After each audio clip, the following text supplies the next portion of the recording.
Hello everyone, this is Pragya Pandey from RAO'S Academy for Competitive Exams Bhopal, and this is a special series on daily news review. Before moving any further, do hit the like button and subscribe our channel so you don't miss any updates. Let's see what is in the news. Honored the sacrifice made by the soldier of Indian Army during the Kargil War of 1999, 26 July is observed as the Kargil Vijay Divas. Never stop fighting until you arrive at your destined place. That is the unique you. Have an aim in life, continuously acquire knowledge, work hard, and have perseverance to realize the great life. These beautiful motivational lines are said by the none other than but our people's president, the great missile man of India, Dr. APJ Abdul Kalam.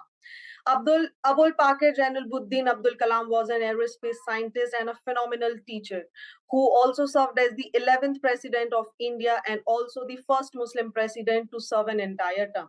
We lost the gem on 27 July 2015 as he died due to the cardiac arrest when he was delivering a speech in the Shillong. India received 5 more Ramsar sites of international importance. Earlier, India was only having 49 Ramsar sites. Now the number reached up to 54.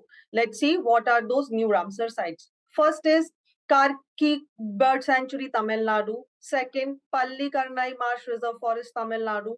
Third is Pichawara Mangrove, Tamil Nadu. Fourth is the Sankhya Sagar in Madhya Pradesh. And the fifth is Pala Wetland, Mizoram. Ramsar Convention is also known as the Convention of Wetlands, where wetlands are areas of marsh, fen, peatland, or water, whether natural or artificial, permanent or temporary, with water that is static or flowing, fresh, brackish, or salt. That also includes the marine water, but the depth of which at low tides does not exceed 6 meters. It was established in 1971 by UNESCO and came into force in 1975. India signed the Ramsar Convention on 1st of February 1982 and the 2nd February every year celebrated as the World Wetland Day. Department of Post has launched a philately scholarship scheme, Deen Dayal Sparsh Yojana, that stands for Scholarship for Promotion of Aptitude and Research in the Stamps as a Hobby, for generating interest regarding philately among the students of standard 6 to 9. This scheme was launched on 2017 with an objective to promote philately among children at young age in a sustainable manner that can reinforce and supplement the academic curriculum, in addition to providing a hobby that can help them relax and de-stress. Ministry of Tourism revamped Swadesh Darshan scheme. Earlier, this scheme was launched in 2014. It is a 100% centrally funded scheme which aims to develop sustainable and responsible tourism. It also aims to promote domestic tourism, especially in the Tier 2 and Tier 3 cities.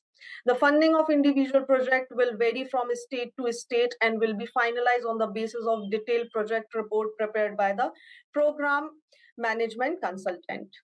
India also came up with draft national tourism policy focusing on green and digital tourism. Karakoram anomaly, that is in the news because of the new study investigated that Central South Asian Karakoram range have not been as affected by the climate changes as the others. Let's see what is the Karakoram anomaly. It is a term as the stability or anomalous growth of glaciers in the central Karakoram, in contrast to the retreat of glacier in other nearby mountainous ranges of Himalayas and other mountain ranges of the world. Reasons behind these anomalies are the revival of the Western disturbance that has been instrumental in triggering and sustaining the Karakoram anomaly.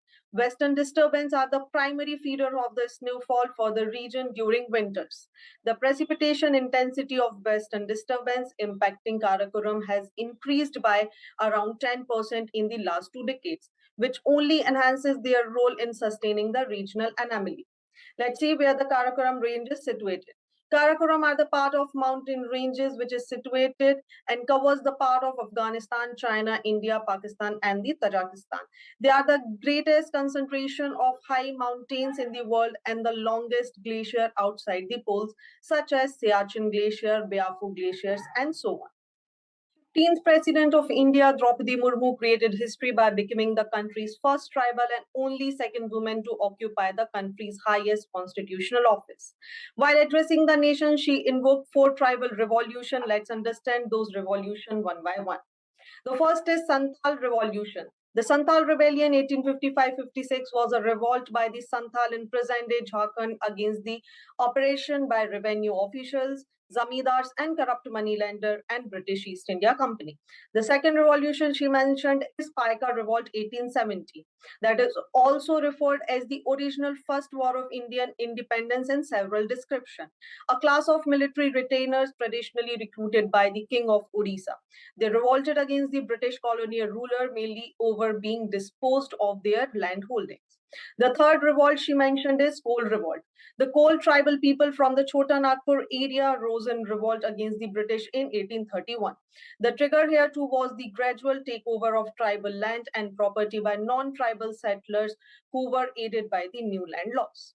The fourth and the last revolt was Bhil Revolt. After the British intruded into the Bhil territory in Maharashtra's Khandesh region, the tribal pushed back fearing exploitation under the new regime in 1818.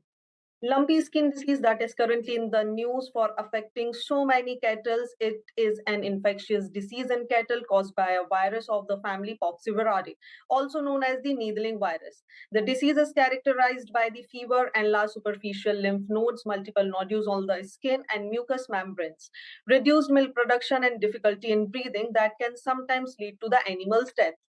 It is a viral disease that spreads by the mosquitoes, flies, fleas, and wasps by direct contact among the cattle and through contaminated food and water also.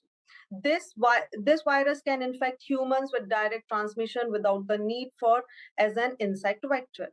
Most probably by the inhalation and certainly by direct contact with infected materials, infected person, and as laboratory acquired infections.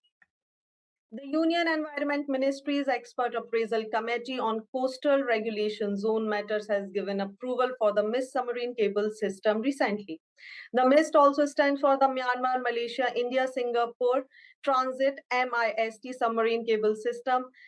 That is an international submarine cable communication network with an 8,100 kilometer long undersea transitional fiber optic cable system that connects Mumbai to Singapore via Chennai. Let's understand the significance of the MIST. MIST cable system will provide secure, reliable, robust, and affordable telecom facilities in Asia.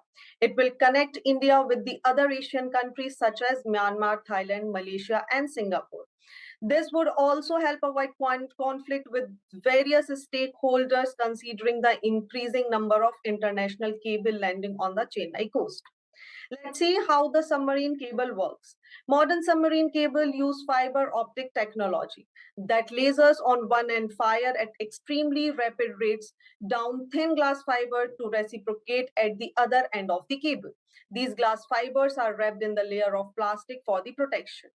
Optical fiber is the technology associated with the data transmitted by light pulses traveling through long strands of thin fiber, which is usually made of plastic or glass.